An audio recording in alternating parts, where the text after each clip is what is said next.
And finally tonight we're chatting to Ken Scott, a local author, a ghostwriter and book coach who has written or collaborated on 32 books, of which several have reached the Sunday Times bestseller list. He's held the #1 bestseller spot on Amazon with 6 of his ghost-written books, and even has a movie optioned in Hollywood for his best-selling Do the Birds Still Sing in Hell? TRE Talk Radio Europe. The TRE Book Show is sponsored by Audible. Click on the Audible banner on the talkradioeurope.com homepage to download your free audiobook today. Terms and conditions apply. The Book Programme.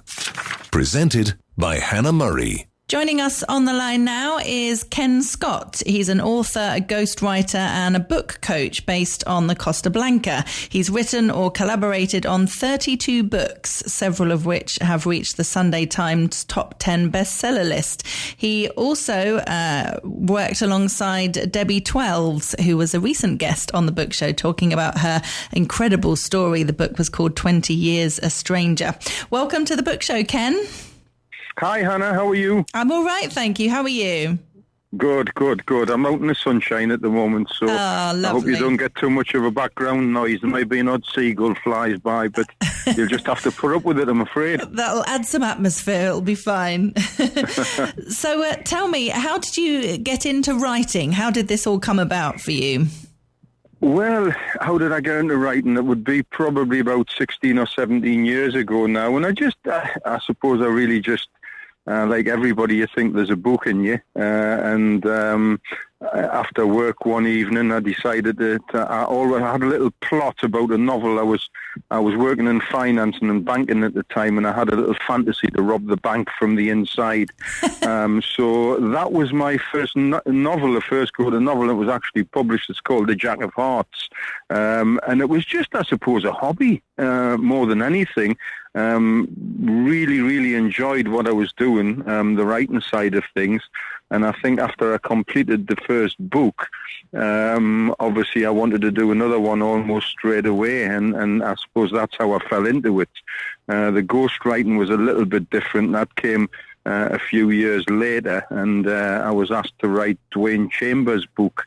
Dwayne Chambers was the sprinter, the black guy that was caught out on the old drugs and who was banned from the Olympics. I don't know if you can remember. Yeah, absolutely. So I was asked by his agent, who'd read a couple of my books, if I could meet up with Dwayne and do his book, and it kind of all fell into place and started from there. Yeah. So what was it like ghostwriting? I mean, I assume it's quite a different experience to writing your own book. Yeah, but not an altogether different experience. It's different in the fact that you can't imagine, you can't use your own imagination, you can't dream plots up, and you can't dream characters. You're very much writing what somebody's telling you to write, and you're writing their story. But the research side of things, and that's very, very good and interesting. And yeah, it's different experience, but not altogether that much different from writing your own book, to be perfectly honest. So when you're ghostwriting for somebody else, are you kind of interviewing them and taking notes, and then you put it together in a story? Is that how it works? Yes, exactly. Yeah. And do you tend to record your voice and their voice, or do you take notes? How do you do it? I did it first, but then I found myself referring to the recordings just to make sure you're not putting something in that hasn't been said. But I think predominantly, and certainly the last 4 or 5 years, I'm an old-fashioned pen and paper type of guy, and I just go from notebooks, you know? Yeah, fair enough. And you've also held the #1 bestseller spot on Amazon with 6 of your ghost-written books. That's brilliant. Yeah, Amazon's not altogether too difficult to get a bestseller, to be perfectly honest. It just depends more or less on daily sales, and the push it together with an algorithm, and you know, you can get a bestseller if you sell a few thousand copies. The Holy Grail's the old Sunday Times top 10, And I've been fortunate enough to get in there 3 times. 4 times because they relaunched one of my books only last year, and it made the top 10 list again. So that's the old holy grail. But it's good fun, and it's a little bit recognition. And once you get to these sort of bestseller stages, it's kind of justification for what you're doing, you know. And one of your best-selling books, Do the Birds Still Sing in Hell? There's a movie been optioned in Hollywood for it. That's good. Yeah, it is. I mean, it's 7 years in the making now. The first option I signed on it about 7 years ago. Now, funnily enough, I just got a phone call from the producers last month, and it should be all systems go for the spring, when they hope to start filming in the spring. They have the budget in place, they have the director in place. I haven't been told who he is yet, but he's a British guy apparently, and it's all system go. We're off to Eastern Europe, in Poland, we're looking at March, April to try and catch the last of the winter snow, because there's a lot of the scenes in the prisoner of war camp. The book's about a prisoner of war called Horace Greasley, and obviously a lot of the scenes was in winter and there wasn't snow on the ground, so that's where we're heading. Hopefully the early spring next year, fingers crossed. Oh, yes, how exciting. And is that one of your books? Yes, yeah, I wrote it for a guy who was living in Spain, actually, in Alfaz. He's dead now, but he was 89-year-old when he decided he wanted to write his story, and I wrote it for him there. So, it's all good. That's also published in, I think, 11 languages now, so it's done tremendously well. I suppose, really, it was the book that kind of put me on the map, if you like, you know.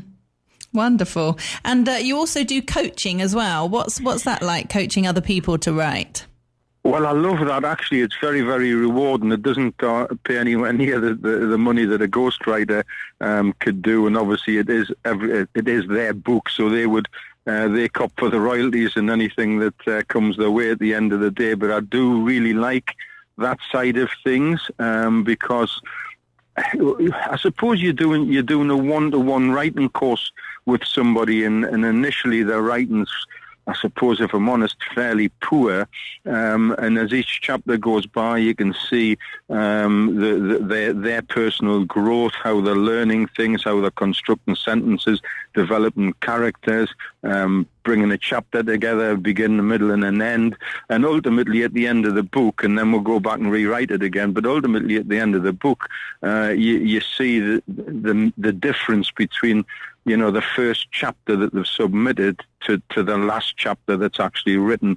And one of the exercises I do, I always tell them to look at the final chapter, and then I send them the original first chapter that they sent me maybe 6, 7, 8 months ago, and there's just no comparison, and they can see it and I can see it, and it's quite a rewarding experience. And fortunately as well, because I'm involved with such a lot of publishers now, all the books that I do take on, even from a coaching point of view, I guarantee them a publishing deal, which is good, you know. And so we'd see the finished article as well in print, and it's a nice part of the job, you know. Fantastic. And how do you decide which authors you're going to write with? Is it very much about the story that they've created? Absolutely. Yeah. Absolutely. It's the story every time. I mean, in the early days, you know, when I was struggling to try and make a living out of this game, I would more or less entertain anybody and try and help them with their stories, even though some of them bored me to tears. But now I'm in a very fortunate position where I cherry pick the stories, and if somebody hasn't got a story, then I don't really work with them. I shouldn't say that, but it really is as simple as a story. I have to see a potential bestseller, a potential movie. You know, the story has to be very, very good. And obviously they have to have the application and the commitment to go through with the project as well. So there's several factors involved in me deciding to work with somebody, whether it's on the coaching side or the ghostwriting side. There's several factors involved, and as I say, I'm a little bit picky these days. Good for you. But it all works out for the best, because when I'm throwing these stories at my publishers, the publishers now know that they are good stories and have got the potential to sell. Yeah. And I guess each case must be different. Some people will need more help than others. Yes, so absolutely right. Yeah. Absolutely right. I mean, some people, you see the initial chapter that they send you and you think, my God, how am I going to turn this around? But again, that's part of the challenge. Other people will send me chapters and they can write, and the English is a lot better than mine. But all they need is really a little bit guidance to structure the story correctly, or they need sometimes just a foot up the backside to meet the deadlines, you know. I mean, there's a couple of people I've worked with in the past where one, for example, and you interviewed her a couple of months ago, Debbie Twelves is a terrific writer. She really is very, very good. I've got her on the book too already. I says you have to try and make a living from this, because she's a very, very good writer.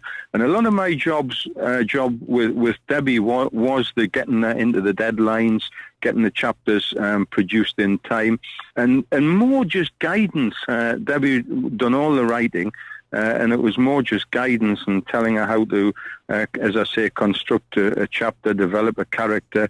Gave her a few pointers on the plots and how to leave chapters with a big tease at the end, so that the reader wants to jump in the next chapter as soon as they can. So Debbie's was a very easy job because she's a very good writer, and as I say, she's a teacher, she's an English teacher, so her English is far better than mine. But then, as I say, there's the other people where, you know, you really, it's a big job. It's tough, because, you know, the grasp of the English language isn't very good. I've also worked with 2 dyslexics in the past as well, and that can be tricky, you know. We'll get there, but it can be tricky, you know. Yeah. Well, it's really interesting chatting with you. If listeners want to get in touch with you, if they want any help or advice or guidance in writing a book, what's the best way for them to reach you? KenScottBooks.com is my website, and all the information's on there. KenScottBooks.com. That's great. Ken, thank you so much for joining us. Lovely to chat with you. Lovely speaking to you, Hannah. The Book Programme. Presented by Hannah Murray.